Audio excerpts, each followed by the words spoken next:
You guys know what time it is. It's time to watch Dee dance around like a fool on the screen. But you're going to have something in your glass. We are going to have a wonderful happy hour today. Guys, it's Thursday, May 14th, and the work day is over. You know, get rid of your work laptop part of things. I know I don't want you to close the laptop because you're probably watching on your laptop, but like the work day's over. Happy hour. Get something in your glass. Let's do this.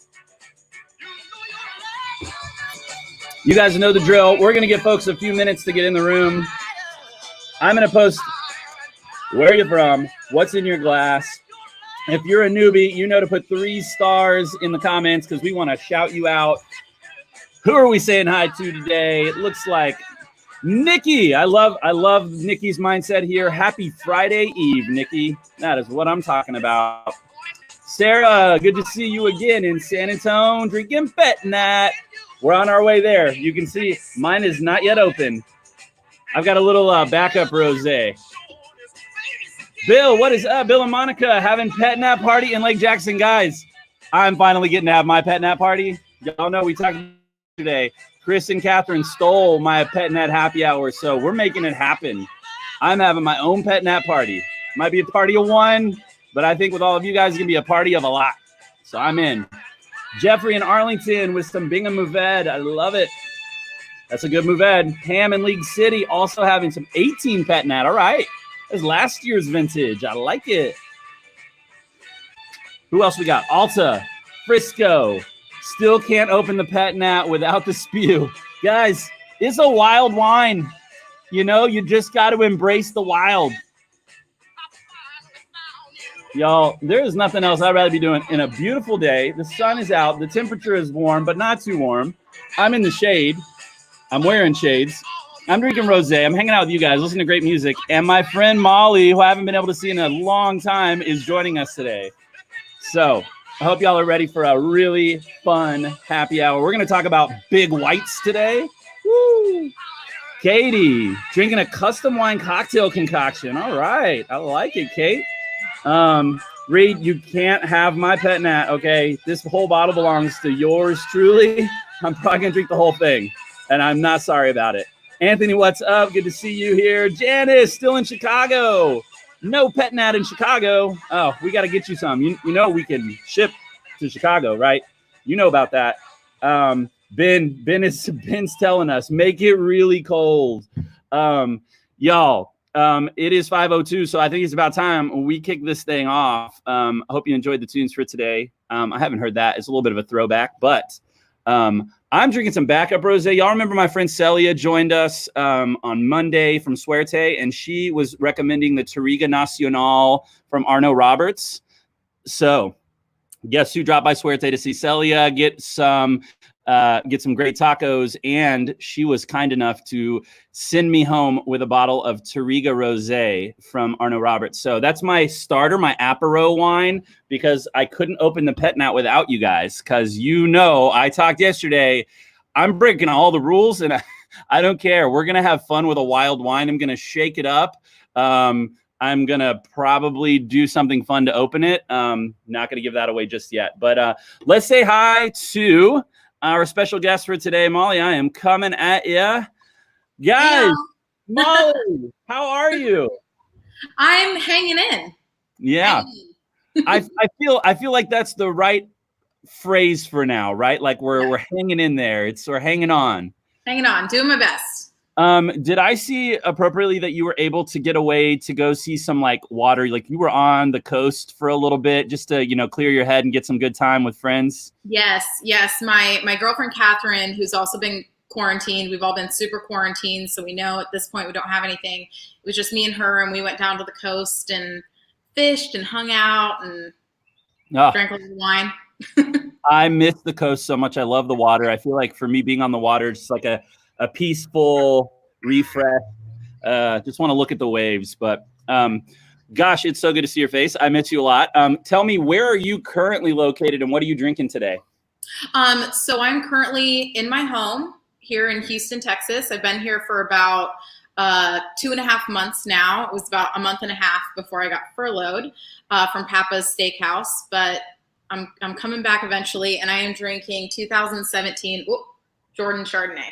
Sorry, my camera's opposite. You got it. Jordan, I do love me some Jordan, and love that you're on brand with some California Chardonnay today.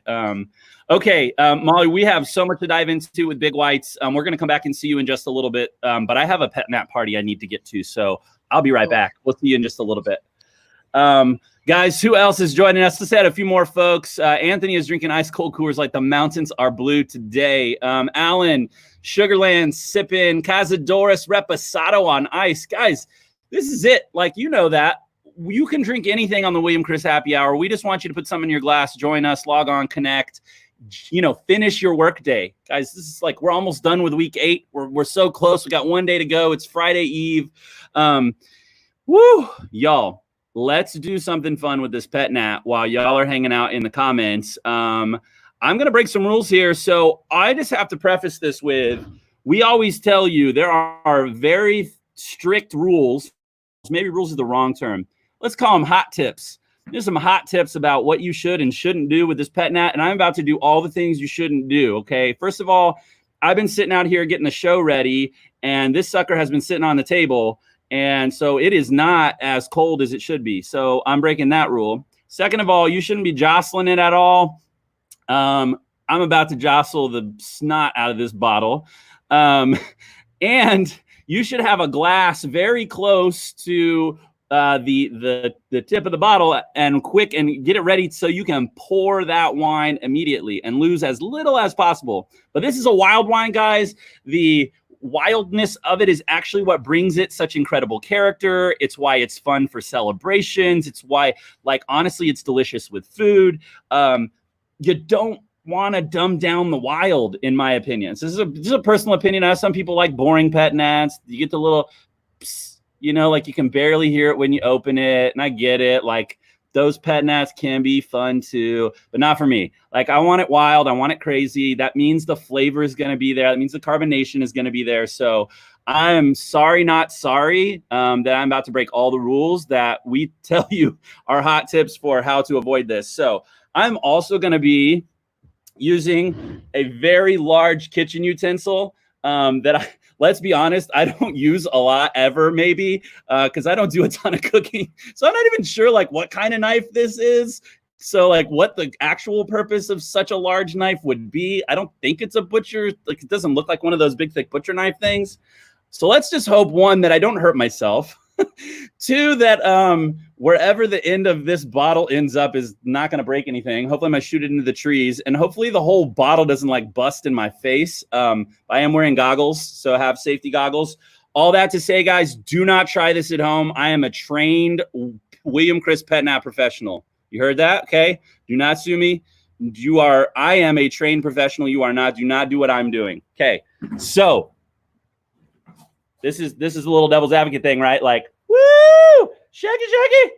Oh my gosh. Don't do that at home. You got to find the seam on the bottle. Seam, where is the seam? There's the seam. All right, guys. 1, 1, 2. Oh, 1, 2.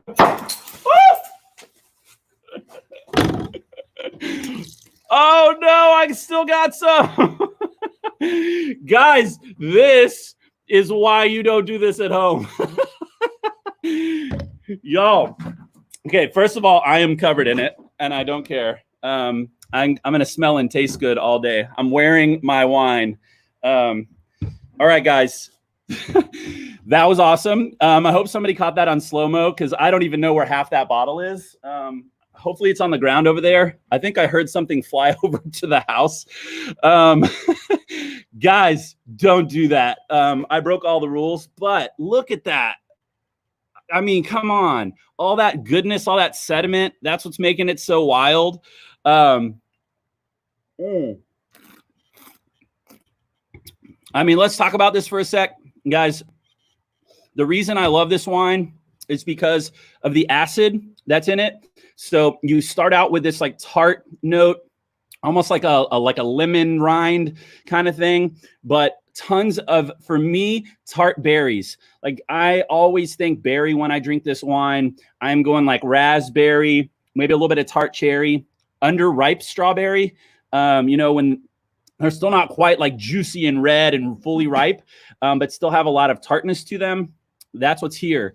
But you also get, because of all that sediment and it resting on the dead yeast cells, you get this almost like pie crust note for me. Like when you just want to eat the crust part of the pie, like me. I don't know why that, but that golden buttery kind of pie crust, I get that note on this as well. So when we talk food with this wine, I always tell folks, like, if you can figure out how to get like a mini berry tartlet and put some like creme fraiche on top, that's where you're really going to hit it. Okay. So you're going to get like the berry complement, the pie crust complement. And then with that creme fraiche, it's a little sour and creamy, and the carbonation of this wine will cut through that goodness. So figure out how to do that. Y'all, I can't believe that just happened. I'm really happy that I've had now 2 glass situations, one where I put my full arm through a closed window, and now I survived this. This is the second glass incident I have survived in quarantine. So I'm 2 for 2. Hopefully there will not be a third situation. Guys, this is enough about me laughing about Pet Nat. This stuff is so delicious. If you haven't had the 19 vintage, you need to get a hold of it. Anthony might have to correct me if I'm wrong. I know at one point we were doing a Pet Nat case special. I mightn't be speaking out of turn here. Gobble it up, y'all. This is so good.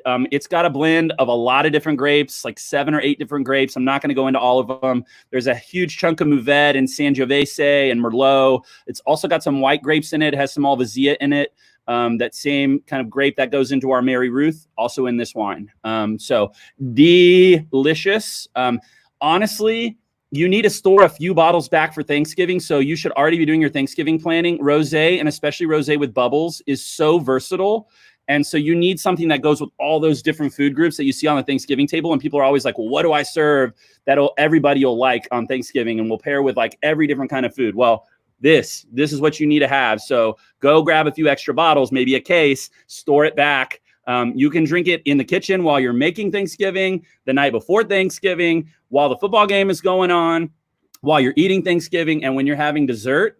And then like before you go to bed, there's like 6 different moments during Thanksgiving that you can drink a different bottle of Pet Nat. So go get some. All right. Okay, guys, let us transition into the wine nerd section of today. I am so stoked that my friend Molly is joining us. She is one of the biggest advocates of this style of wine that we're going to talk about today, Big Whites. It is something that I feel like made her stand out in a good way in the Somm community, specifically at Jeffry's, where I got to know her. But I would say in the larger Somm community, there aren't a ton of people that stand up for the style of wine we're going to talk about today. And Molly always has been an advocate in a way for the Big Whites. I was laughing and made the very corny dad joke about you liking Big Whites and you cannot lie. I think it's kind of true, regardless of the dad joke. But before Molly jumps in, I want to give her a little bit of a proper introduction. And I'm going to put this up on the screen so you guys can ask us questions while she is chatting with us. Molly is formerly of Jeffry's of MMH in Austin, which is where I got to know her. Huge integral part of the Somm community here in Austin. We were very sad to lose her, but also excited for the next chapter for her in Houston with Pappas Brothers, excuse me. Amazing restaurant to go to, guys. If y'all don't know this, that restaurant is like well known within the industry and outside the industry for producing some of the most talented sommeliers. It's kind of like a training ground for master sommeliers. It is a all-star team that Molly is a part of and a member of, an all-star on herself. And they have a crazy awesome wine list that they get to work with and extensive knowledge of all things wine.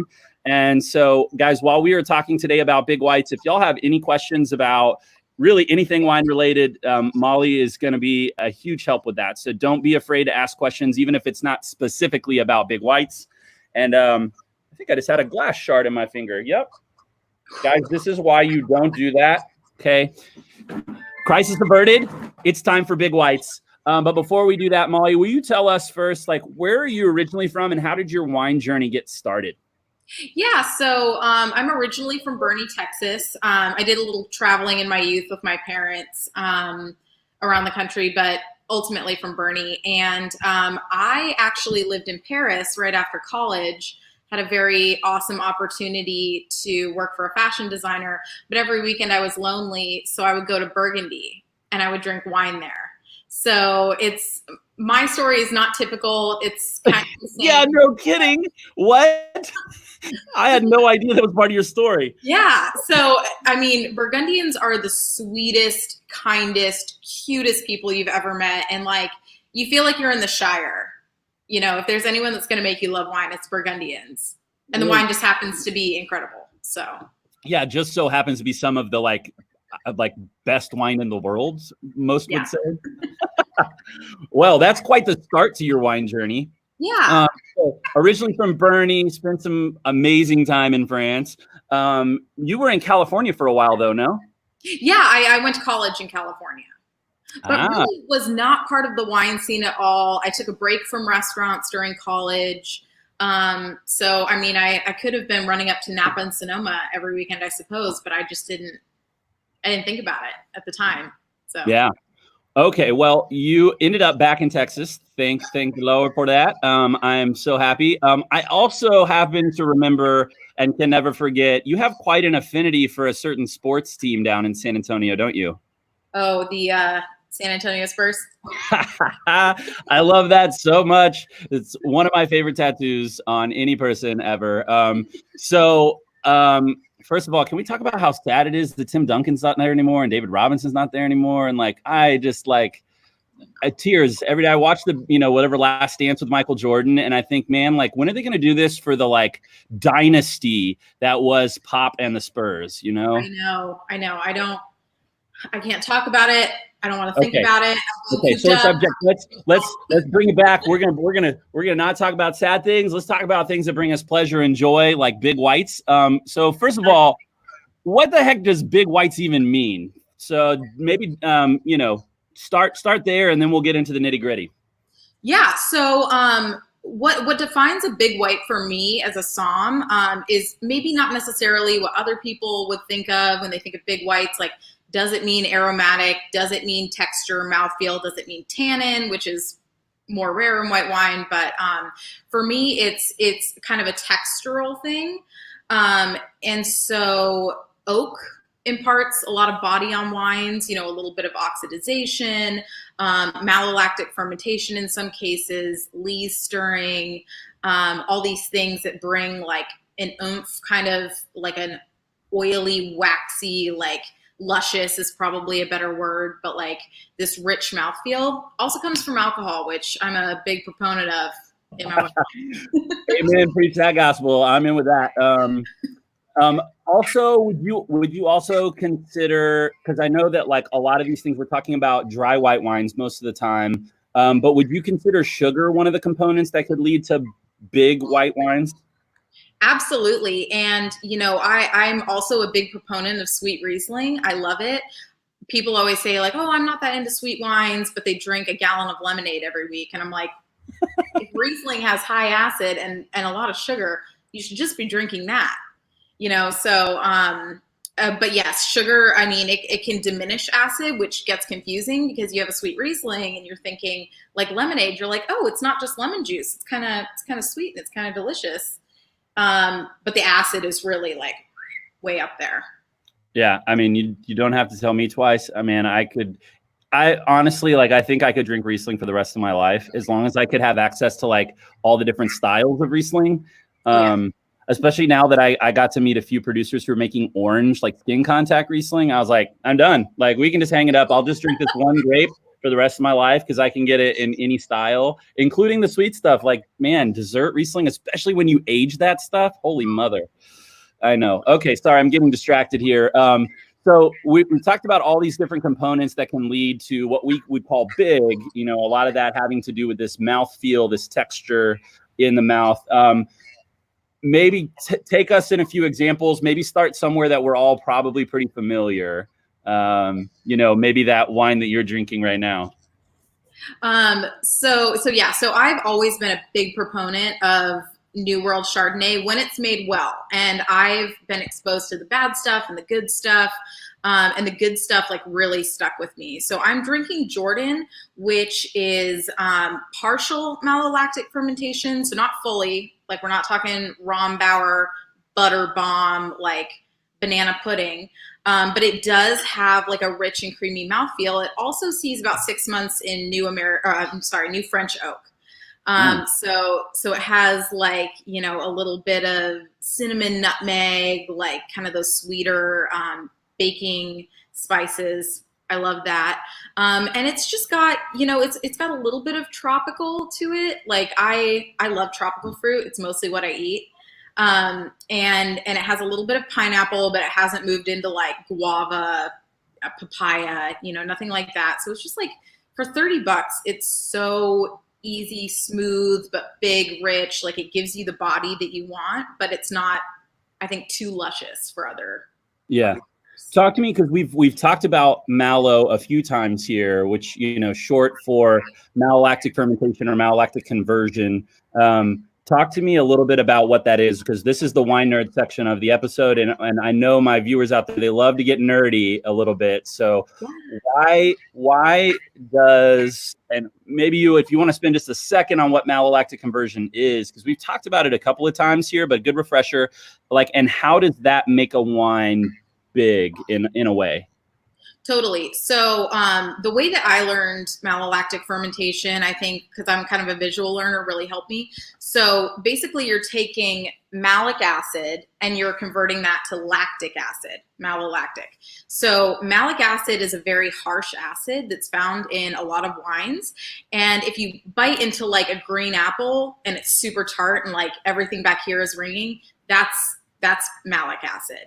Lactic acid, lactose, like milk, is the acid that's found in milk. So it's very like creamy, mouth filling. So it just makes a wine like a little bit less harsh on the acidic side and just kind of fills your mouth up the way that milk will. And you can have full malo, which is like whole milk. You can have like 2%, which is just, a little bit of creaminess in there. I don't think anyone's drinking fat-free milk anymore. It's gross, but. Yeah, I feel like you're either like a nut milk person, like almond milk world, or forget the lactic all the way, or you're like a 2% whole milk kind of person. I'm with you. No, I think that's super helpful, and I think we use a lot of these terms a lot of times and forget that like maybe there's just not like the general understanding of what that contributes to the wine. So anytime, for my viewers out there, you hear somms or wine industry professionals talk about, there are 3 terms that you hear and they all mean the same thing. If you hear us say malo-lactic or malo-lactic fermentation, you hear us say malo, or if you hear us say MLF, those are all the same thing. They're just like the lingo to all mean exactly what Molly just explained. And so welcome to the insider behind the curtain special lingo that we use.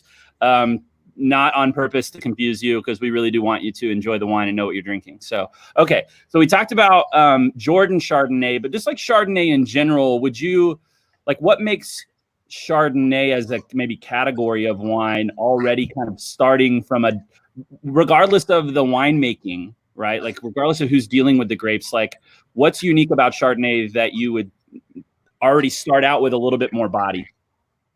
Well, Chardonnay really is a chameleon. It has, I wouldn't say like a really thick skin or a thin skin. Winemaking really is where Chardonnay changes and comes into play. Like, even in Chablis, you have Grand Cru, which is maybe tons of lees, oak, like all these things. And then you have Village level, which is just like battery acid, not in a bad way, but like zippy, lean. So it really depends on what you do to Chardonnay, and Chardonnay is a chameleon. It can take on so many things. You can pick it early, have like less alcohol, tons of acid. You can pick it super late. I mean, I wouldn't say like too late, not detritus levels, but like a very, very rich style of Chardonnay. And depending on what you do to it, it will become whatever you want it to be. And it shines terroir really well. So I agree. And I've actually, full disclosure, I've told my viewers this before, and I think I might have told you this before. Like, I used to be an ABC white wine drinker in anything but Chardonnay, you know, like, and then I went to this producer, gosh, I'm going to remember, if in South Africa, this De Wetshof was the producer. Oh my gosh. So they make like 15 different versions of Chardonnay, all different treatments, all different winemaking. Like you said, it's a chameleon. Yeah. And so they did all these different things. And I walked in and I'm just like, you know, young, like wine tourist, don't know anything at this point, haven't done any studying. I'm just like, I love wine. It's so delicious. And like going to South African winery after South African winery. I was spitting, guys, like, don't you worry. It's like no drinking intoxicated. So I get to De Wetshof and I was like, hi guys, I'm really happy to be here. And they're like, well, how can we help you? And I was like, well, I'd like to try a few of your wines, but like just not Chardonnay. And they look at me and they go, that's all we make. And I was like, oh. And they're like, but don't worry, we're sure we can find you one that you like. Literally, the guy was nice enough. He brought out like 10 or 12 different bottles. And he's like, I promise there will be at least one in here that you like. And sure enough, that specific experience totally changed my opinion of Chardonnay. I learned more about the grape and its chameleon aspects. And full disclosure, I have consumed more Chardonnay than any other grape during quarantine.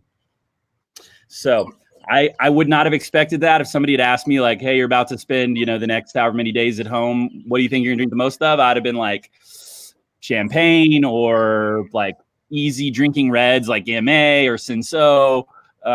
Nope. It's been Chardonnay, and I've loved every minute. Okay, so we talked a lot about Chardonnay, guys. That's one big white wine. I feel like most of you knew that. So let's grab this real quick before we move on from Chardonnay, because I feel like this is related. Jennifer's asking, what causes a wine to have a buttery taste or feel? Yeah, so malo-lactic fermentation, like we were talking about. So a product of malo-lactic fermentation is diacetyl, which gives off that like buttery, I mean, a smell that I love, but can be overpowering. Yeah, so diacetyl. You guys learned that here, diacetyl. I think I'm spelling this right. Diacetyl, for those of you who don't know, is the same chemical component that is in movie theater butter. Like, this is the same stuff, and that shows up in your wine. So that's why your wine tastes like butter. Okay. So no surprise there. No surprise. Okay, that's a great question, guys. Keep on with the questions. We'll get to a few more. But where are we headed next? What's another big white wine we need to know about? Yeah, so I don't need to spend a lot of time on Gewurztraminer. I mean, I could, but I love Gewurztraminer, and I'm here to debunk, I think, why a lot of people don't like it, or, I mean, maybe it's just not your thing. So I constantly have this at my house. Oh, it's the Trimbach Gewurztraminer. It's like $20 at the store. And I think another reason that I really got into wine is I love scents, smells. Like, I know you're not supposed to love candles as a somm. I love them. I like things with like very powerful smells, and Gewurztraminer is one of those varieties. It's just naturally aromatic. It's a little bit lower in acid, which we haven't really talked about in big whites, but that can happen absolutely as wines get bigger. You know, the acid diminishes, and if you get frequent heartburn like I do, not a bad thing. But yep, I'm with you. I feel like the older I get and the more spicy things I love to eat, like I regret, you know, the spicy Indian food with the Riesling thing, and you're like, oh God, what was I thinking? I'm up in the middle of the night now, but it tasted so good. Chewing on Pepto like candy. Yes. I do. I now carry a thing of Tums in my glove box, no lie. And I don't regret, because I love acid in my wine a lot of times, and I like spicy things and blah. But this is a good point. If that is something that you're considering, you know, and there's a lot of reasons people do or don't drink wine, like Gewurztraminer tends to be lower in acidity. Yeah. I love that. Talk to me about, like, is Gewurztraminer sweet? So it can be. A lot of people assume that it naturally is. Well, I mean, not naturally, but every time you buy a bottle, it's going to be sweet. But a lot of wines that come out of Alsace, which is where you find a lot of Gewurztraminer, are dry. Now, you can have off-dry versions. And I would just do a little bit of research. Like, this to me is dry. It tastes like cantaloupe and grapefruit and lychee and rose. So, you know, you might smell it and think, ooh, that's going to be sweet, but this wine is bone dry and it's delicious. I dig that. And I love that like Trimbach makes such high quality in their entry level wines that like they've been doing this for so long. Like, you know, if you see a bottle of Trimbach that you can trust its quality. So good producer, good looking out for our viewers out there. If you want to find some Gewürz to try. Yes. Let's go here because I feel like this could be related. Ken Miller's asking, what is good with spicy Thai? Oh my gosh, perfect. So if you're looking for a sweet wine, you know, Dee and I were just talking about Riesling. Riesling is great because anytime you have sugar, it's going to cut out the spicy, right?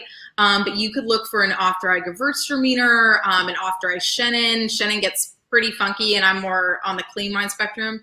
But if that's your jam, like Chenin, a little bit off-dry with spicy Thai is awesome. I dig it. Great food pairing right here, guys. Okay, so we're gonna move on from Gewürz. Maybe one more recommendation on a big white. Where should we be looking? What should we be thinking about? Yeah, so I love white wines from the Rhone Valley. Very, very hard to find. Very expensive, unfortunately, but really like a unicorn because there's so little of it out there. If you want to try a New World selection of a Rhone variety, I like L'Avion by Stoltman. It's about $40 a bottle, but it's 100% Roussanne from Ballard Canyon, right out of Santa Barbara. And that wine is delicious. It is like, it's got a fair amount of acid, but ripe fruit, marzipan, like, you know, a lot of inorganic earth, like kind of smells like talc, really delicious. And then if you want to like go crazy and spend a bunch of money on a bottle, my like white whale of Rhone Valley whites is Chapoutier Chante Alouette. It's, ooh. Oh man, in any vintage, like the more ages, it's incredible. But like that wine, it's gonna run you like 100 to 130, depending on where you get it. But like, is one of the most incredible white wines in the world to me. Have you ever? So Chapoutier is an incredible producer, guys. If you see the name Chapoutier from the Rhone, like again, it's kind of like Trimbach in Alsace. Like it's good stuff. Have you ever had any Chave white? We pour it by the glass at Pappas. Come on down, y'all. Shut your face. So I got invited like very early on in my whole studying thing to a night where I knew people were going to be bringing stuff from their cellar, and like, I don't have a cellar and I don't have these like aged Burgundies and like aged Riesling, like very high end, high dollar wine. So I like went to the merchant and I was like, I got to bring something special, and white Chave, like that.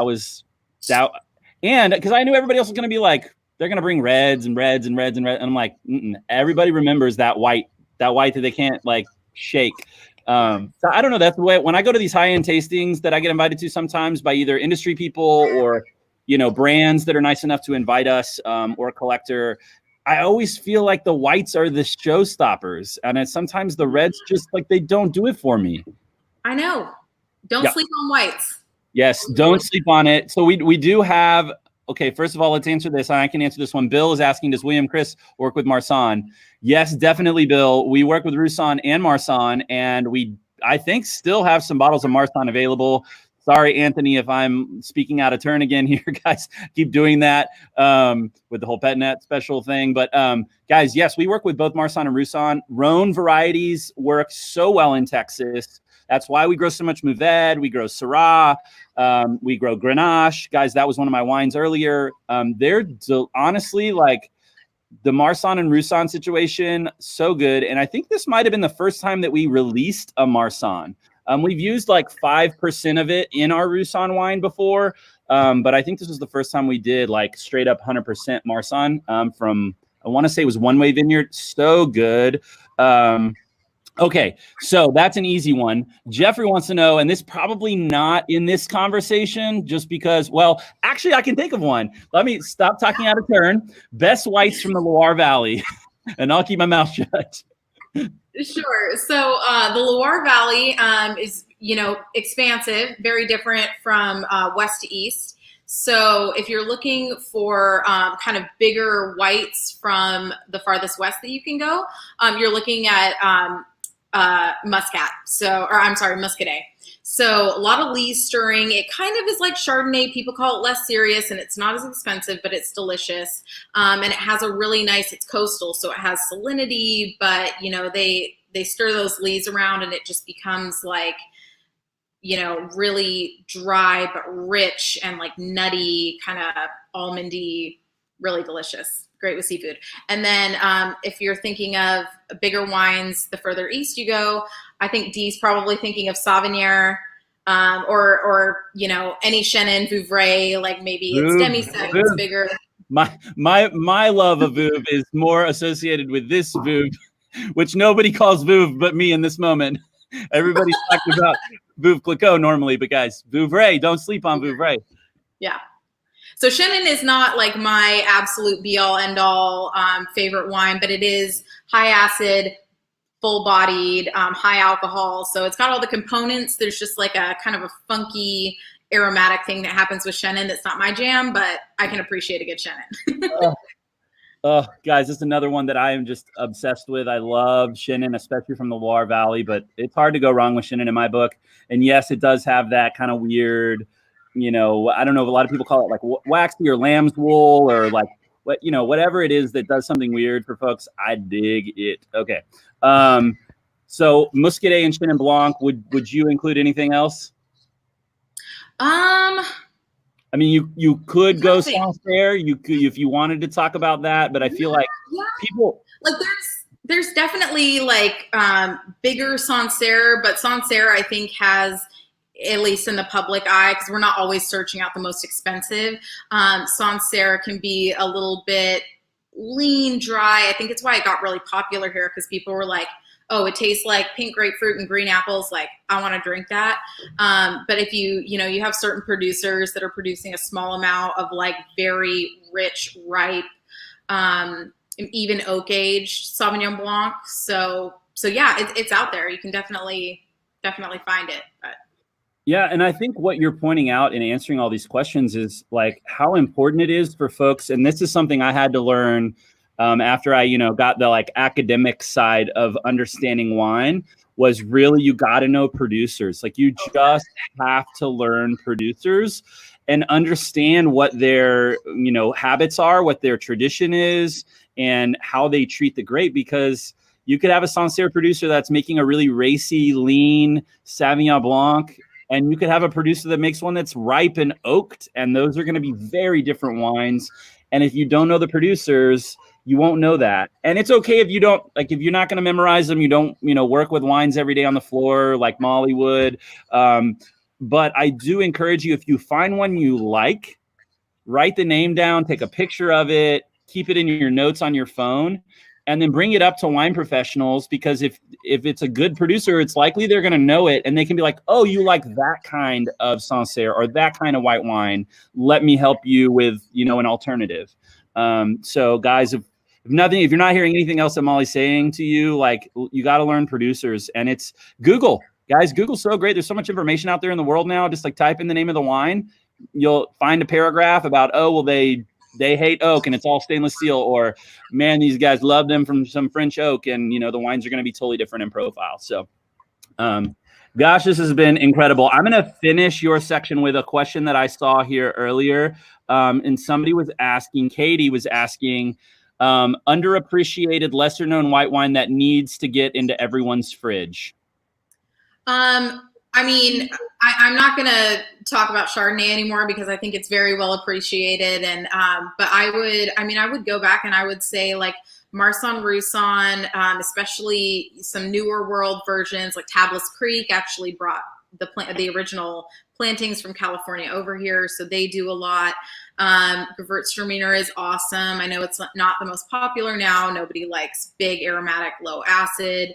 But there are incredible examples out there, and they're not expensive. So I dig it. I would say, yeah. And if you can find the unicorn, for me, a unicorn is CDP white.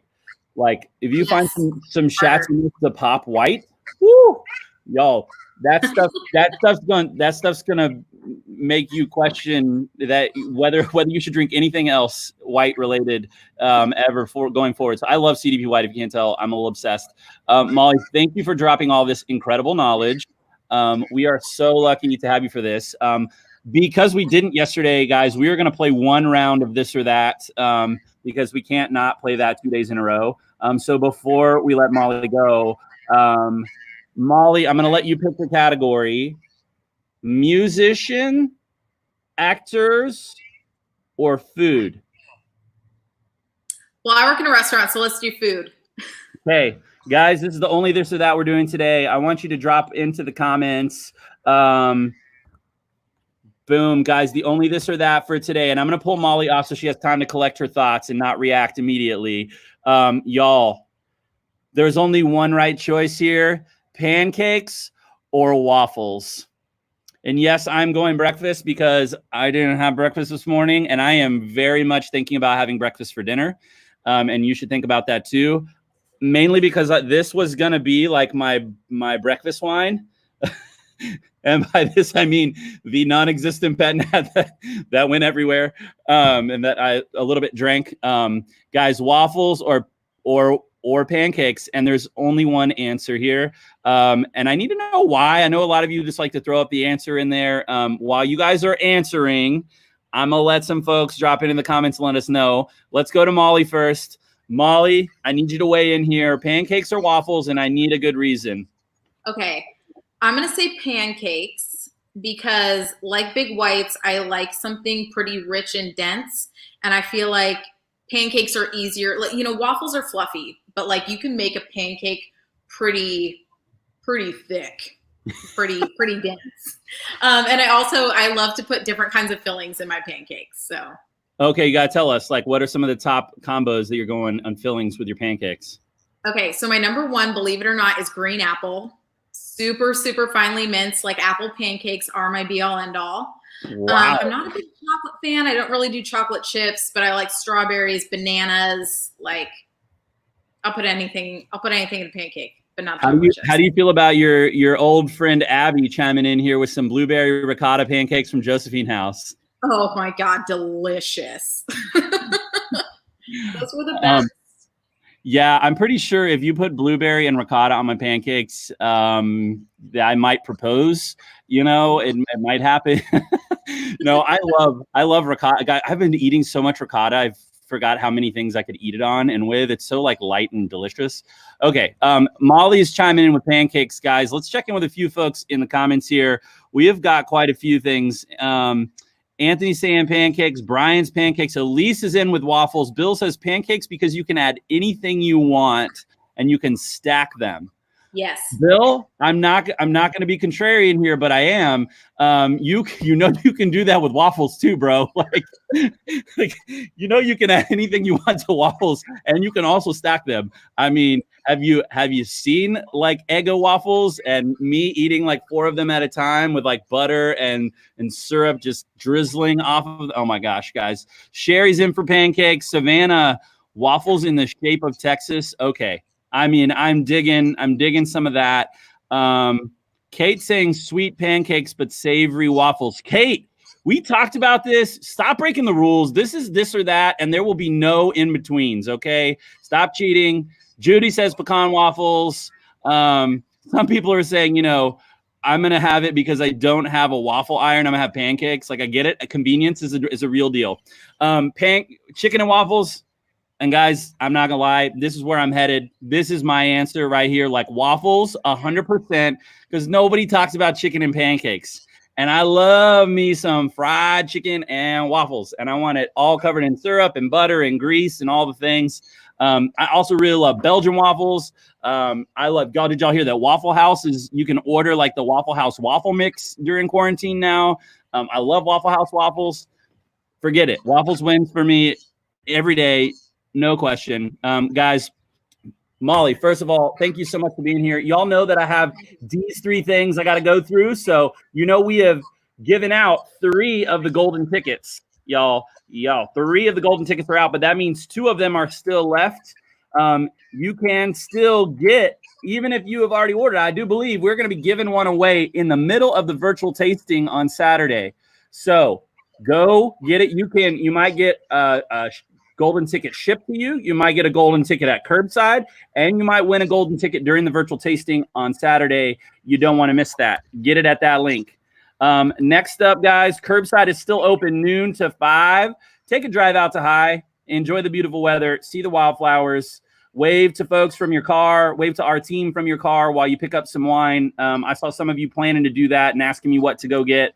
Go get that Alta Loma Sangio. Go get the Pet Nat. Go get the Marsanne if there's any left. Man, go get that Zin, that Wanderer Series Italian blend. I can tell you all the wines forever.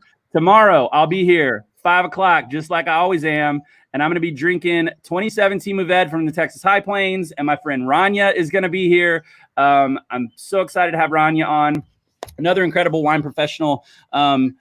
Molly, this has been incredible. There's been a lot of information. Can you do us a favor and lead us out with a cheers today? Yes. So I'm going to cheers specifically to my father, who is a professor in Alabama, and he has recently been asked to fire and furlough people, and he is refusing to do it because he thinks everyone on his team is essential. So cheers to all of y'all and my dad for staying strong, and wash your hands and stay safe. Appreciate it, Malls. Cheers. Happy hour, friend. Thanks.